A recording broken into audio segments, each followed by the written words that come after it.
Hello, my name is Andrew Pederson, and I'm a bass player with the Houston Symphony. And in this video, I'll be going over the Libon TMEA All-State Etude for you. Now, this one is great. It's rather challenging, but great. And I'll give you a couple helpful tips that might speed up your practice. As you can tell, it's a string of running 16th notes. And this is something that we're definitely not used to seeing in our usual orchestra rep, and a reason why we should be practicing it, just in case it does, or just in case your solo does. So while we're playing this, our left hand has to be really agile, really alive to hit all of these fast notes, but all the while staying close to the string to ensure the long line and the slurs in the right hand. Something else that happens a lot is the figure 1/16 followed by 3 slurred 16ths.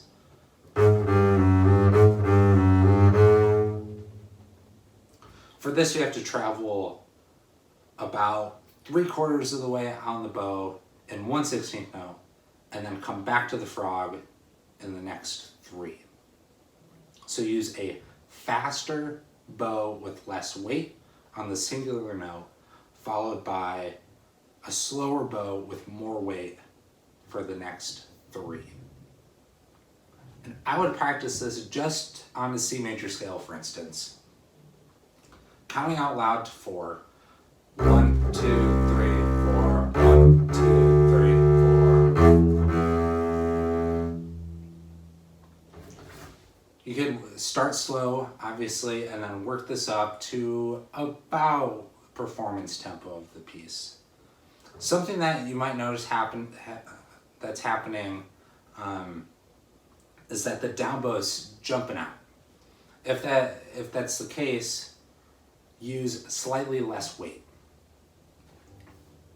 And if you find that the next 3 notes, maybe you're running out of bow or it might be a little wispy, just use slightly more weight and a slower bow. Now, skipping to bar 46, we have our octave jumps, our octave and 7th jumps.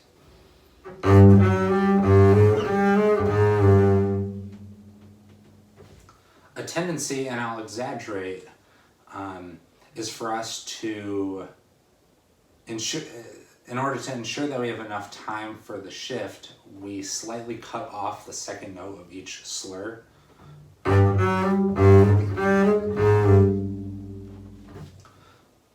What I'd recommend doing and how I practice this is by changing up the bowing to slur the shifts together. And don't be in any rush, do a shift by shift at a time. So, and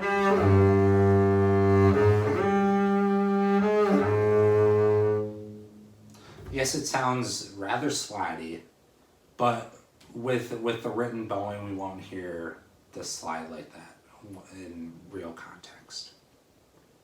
So work this up again slowly and a little bit faster, always ensuring that we have a fast shift and that our fingers stay down close to the string.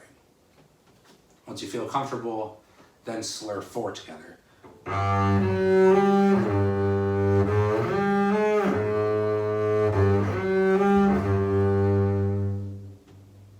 Do these in groups, both when you're slurring just the shifts together or then 4 notes. Do it group by group. Make sure that everything is working out. And then eventually you'll have it great.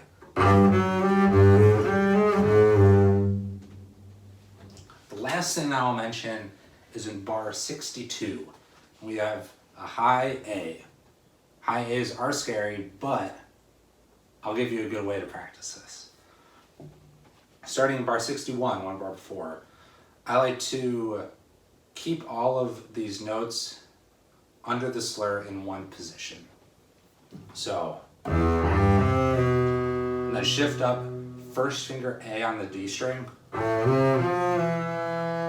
And now for this one, first finger D harmonic on the D string, followed by thumb F and third finger A.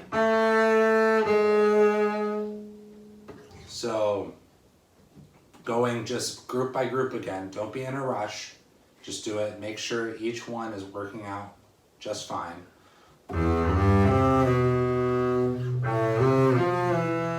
Shift up.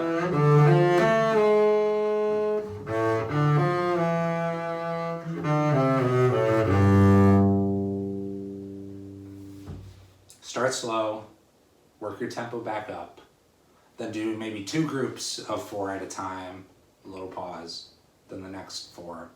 Make a little game of it, figure out your own variations that work for you, and eventually you'll have the whole string.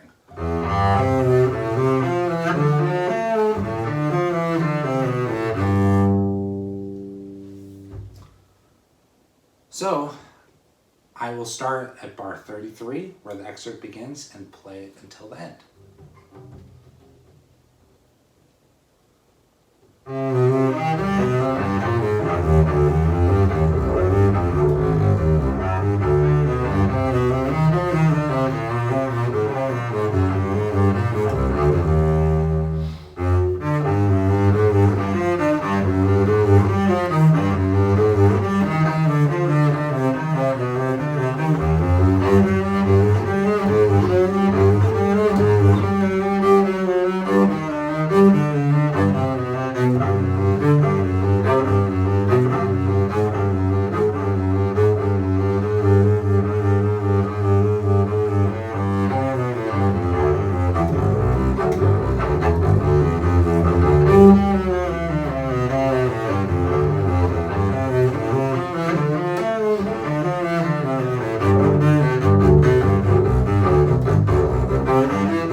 Thanks so much for watching, and best of luck.